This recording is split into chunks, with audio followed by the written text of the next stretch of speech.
मानव भूगोल, प्रकृति एवं विषय क्षेत्र। तो आइए स्टार्ट करते हैं अपनी वीडियो को।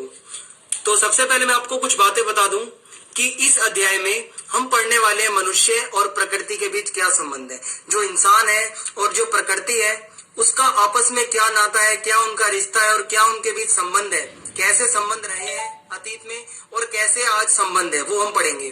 दूसरा पॉइंट है, हम यह भी पढ़ेंगे कि किस तरह मनुष्य ने टेक्नोलॉजी का विकास किया। और इस अध्याय में हम यह भी पढ़ेंगे कि मानव भूगोल का क्षेत्र क्या है। इसका मतलब है कि जो मानव भूगोल हमारी किताब है, जो मानव भूगोल का सब्जेक्ट है, इसके अंदर क्या क्या टॉपिक आते हैं, इसमें हम क्या क्या पढ़ने वाले हैं। जैसे 11th में आपने भौतिक भूगोल पढ़ी थी, उसमें आपने भौतिक टॉपिक जितने भी आते हैं वो सब आपने पढ़े थे। पर्वत हो गए, पठार हो गए, नदियां, ये सब हमारा भौतिक भूगोल में आता है। अब हम मानव भूगोल की इस किताब में हम क्या क्या पढ़ने वाले हैं वो मैं आपको बताऊंगा। और ये मैंने आपको बता ही दिया कि इससे पिछली कक्षा में जो पुस्तक आपने पढ़ी थी उसका नाम था भौतिक भूगोल के मूल सिद्धांत और इस पुस्तक का नाम है मानव भूगोल के मूल सिद्धांत। तो आइए अभी स्टार्ट करते हैं अपने चैप्टर को। सबसे पहला टॉपिक आपके सामने है मानव भूगोल की परिभाषा। तो ये 1 नंबर में क्वेश्चन आपका आ सकता है कि मानव भूगोल की परिभाषा लिखिए।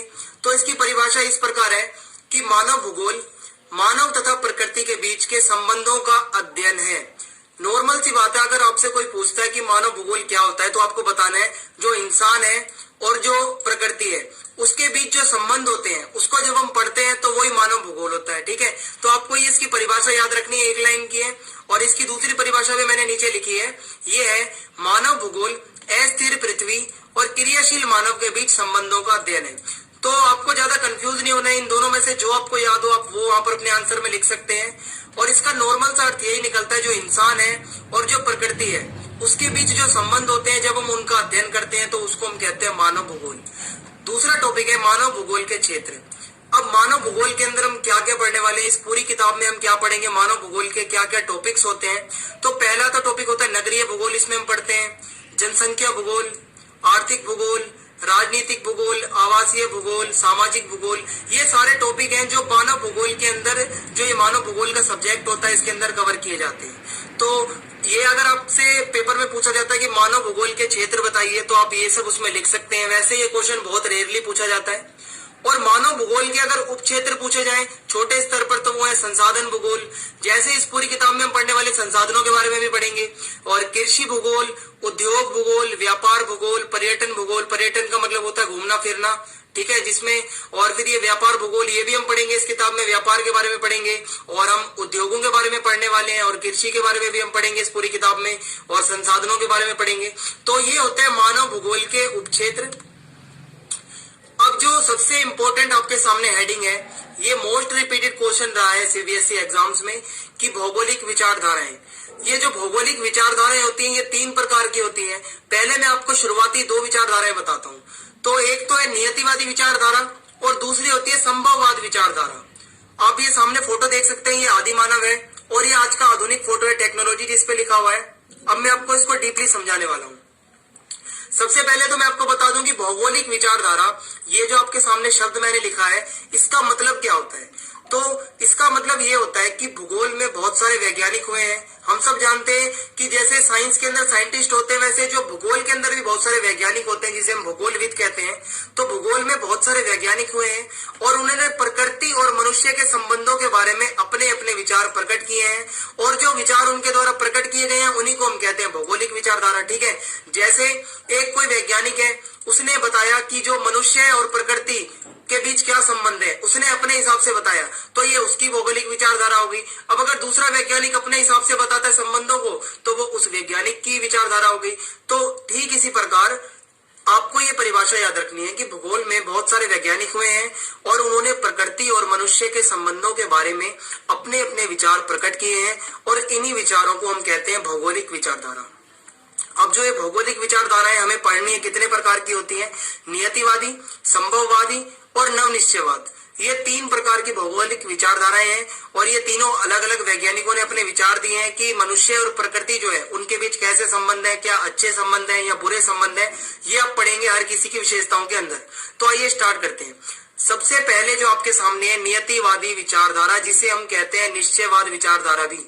इसके 2 नाम है, एक तो नियतिवाद है और दूसरा नाम है निश्चयवाद। तो इसमें क्या होता है मैं आपको इसको स्टेप बाय स्टेप बताता हूँ कि प्रारंभ में मानव आदिम अवस्था में था।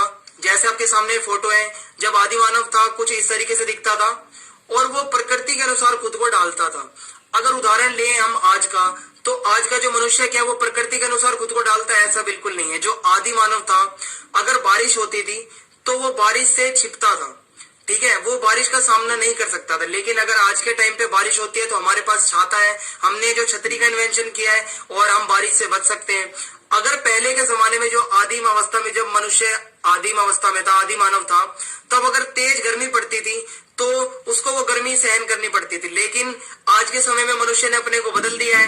आज के समय में अगर गर्मी पड़ती है तो हमारे घर में पंखे, एसी और कूलर है जिससे हम गर्मी से बच सकते हैं, ठीक है। तो हम आज का जो मनुष्य है उसने प्रकृति के अनुसार खुद को नहीं डाला है सॉरी। और लेकिन जो पुराना जो मनुष्य था, जो आदि मानव था, वो खुद को जैसी प्रकृति होती थी खुद को उसी के अनुसार डालता था। अगर बारिश है तो वो बारिश को भी सहन करता था, गर्मी है तो गर्मी को सहन करता था, अगर सर्दी है तो सर्दी को भी सहन करता था। और उस समय प्रौद्योगिकी का स्तर बिल्कुल निम्न था, ठीक है। तो प्रौद्योगिकी का मतलब होता है टेक्नोलॉजी। जब मनुष्य आदिम अवस्था में था, आदि मानव था, तब तो टेक्नोलॉजी थी ही नहीं, ये तो आप सब जानते हैं। और मानव का विकास भी बहुत कम हुआ था जब वो आदि मानव की अवस्था में था। और जो मानव होता था वो प्रकृति की सुनता था, जैसी प्रकृति कहती थी वैसा ही काम वो मनुष्य करता था। और वो प्रकृति की पूजा करता था और प्रकृति के जो प्रकोप से डरता था। अगर बारिश हो गई, बिजली चमक रही है, तो उसे नहीं पता था कि इससे बचा भी जा सकता है छतरी से। लेकिन वो क्या होता था, अगर बारिश होती थी तो वो उससे डरता था, वो समझता था कि कोई श्राप है या कोई ऐसी चीज है। मतलब उसकी सोच जो थी और जो उसका दिमाग था वो बहुत कम काम करता था और वो प्रकृति से डरता था। कुल मिला के वो मतलब प्रकृति का सामना नहीं कर पाता था। और संसाधनों के लिए मानव सीधा प्रकृति पर निर्भर रहता था। इसका मतलब क्या है, जो पेड़ पौधों से उसे जो भी चीज मिलती थी उसको तो वो इकट्ठा करता था और उसका यूज करता था। लेकिन आज के समय में जो मनुष्य है उसके पास इतनी टेक्नोलॉजी है कि वो जमीन के अंदर खुदाई करके या खनन करके अंदर के जो खनिज संसाधन होते हैं उन्हें वो निकाल सकता है। पेट्रोल हो गया, लोहा हो गया, उनका फिर वो यूज कर सकता है। लेकिन जो आदि मानव था उसके पास ना तो टेक्नोलॉजी थी ना ही इतना दिमाग, तो इसलिए वो प्रकृति के अनुसार उसे जो भी मिल जाता था वो उसमें खुश रहता था। वो प्रकृति से ज्यादा छेड़छाड़ बिल्कुल नहीं करता था। और इसी अवस्था को हम कहते हैं पर्यावरणीय निश्चयवाद, और यहाँ तो हम कहते हैं इसको नियतिवाद, और इसका एक तीसरा नाम हो रहा है जिसे हम कहते हैं निश्चयवाद। तो ये आप समझ गए होंगे कि इसमें टोटल यही बताया गया है, जो आदि मानव था वो प्रकृति से डरता था और प्रकृति के अनुसार अपने सारे काम करता था। तो ये जो विचारधारा है इसके समर्थक कौन कौन से वैज्ञानिक है? रैटजेल और रीटर और हम्बोल्ट, ये 3 वैज्ञानिकों के नाम है और इन्होंने अपने विचार प्रकट किए हैं। मैंने आपको बताया है कि जो नियतिवाद है इसमें यही बताया गया कि मनुष्य और प्रकृति के बीच कैसे संबंध है। हम तीनों विचारधाराओं में यही पढ़ने वाले हैं कि जो इंसान है और जो प्रकृति है उनके बीच संबंध कैसे है। तो पहले टॉपिक में आप समझ गए होंगे कैसे संबंध है इसमें। जो मनुष्य है वो प्रकृति से डरता था और प्रकृति से वो डर के रहता था। अब जो दूसरी विचारधारा है ये है संभववाद विचारधारा। अब इसमें आप देखेंगे कि प्रकृति और मनुष्य के बीच कैसे संबंध है, और इसके जो समर्थक हैं उनका नाम है विडाल डी लाब्लाश। ये एक वैज्ञानिक का नाम है और वो इस विचारधारा के समर्थक हैं। इस विचारधारा की पहली विशेषता ये है कि समय के साथ साथ मनुष्य का विकास हुआ, ठीक है। इसमें क्या होता है कि धीरे धीरे मनुष्य ने अपना विकास किया और अब वह प्रकृति से डरता नहीं था। अगर बात की जाए तो इसको हम कह सकते हैं कि वो प्रकृति को अपने अनुसार डालने लगा था। जैसे अगर गर्मी पड़ती है तो मनुष्य ने कूलर बना दिया, अगर सर्दी पड़ती है तो मनुष्य ने हीटर बना दिया। ये सब क्या है, प्रकृति के विरुद्ध जाके वो काम कर रहा है। और ये सब किसमें आता है, संभववाद विचारधारा में। और अब वो प्रकृति से डरता नहीं था, अब मनुष्य खुद को प्रकृति के अनुसार डालने लगा था और अब मनुष्य प्रकृति से स्वतंत्र होकर रहने लगा था। जैसे मैंने आपको बताया कि पहले जो मनुष्य था, जो आदि मानव था, वो प्रकृति से डर के रहता था और प्रकृति का जो प्रकोप था उससे वो डरता था।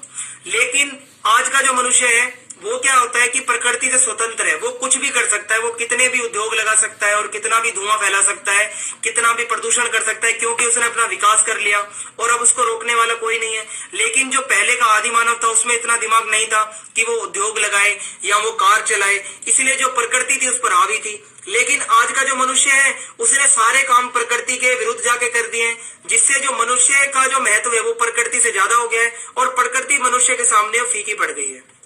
और अब मनुष्य संसाधनों का इस्तेमाल भी करने लगा है। मैंने आपको पिछले वाले टॉपिक में बताया था कि जो आदि मानव था उसको इतना दिमाग नहीं था कि वो जो धरती के अंदर खुदाई करके और संसाधन निकाले जैसे पेट्रोल वगैरह और उसका यूज करे, लेकिन जो आज का मनुष्य है उसमें इतना दिमाग है कि वो जमीन के अंदर खुदाई करके और खनन करके जो जितने भी संसाधन है उन्हें वो बाहर निकाल सकता है और उनका वो उपयोग कर सकता है। और मनुष्य ने प्रौद्योगिकी का विकास भी किया है और इसका एग्जाम्पल मैंने आपको बताया है, बार बार मैं बता रहा हूं आपको कि गर्मी से बचने के लिए जैसे कूलर बनाना, इसका एग्जाम्पल है संभववाद विचारधारा का, ठीक है।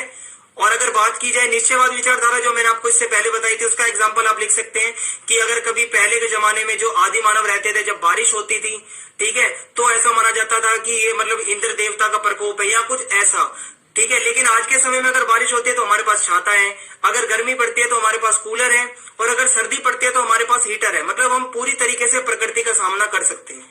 तो ये थी हमारी संभववाद विचारधारा जिसमें मनुष्य ने अपना थोड़ा सा विकास कर लिया है और अब यह प्रकृति से बिल्कुल नहीं डरता। अब जो आखिरी विचारधारा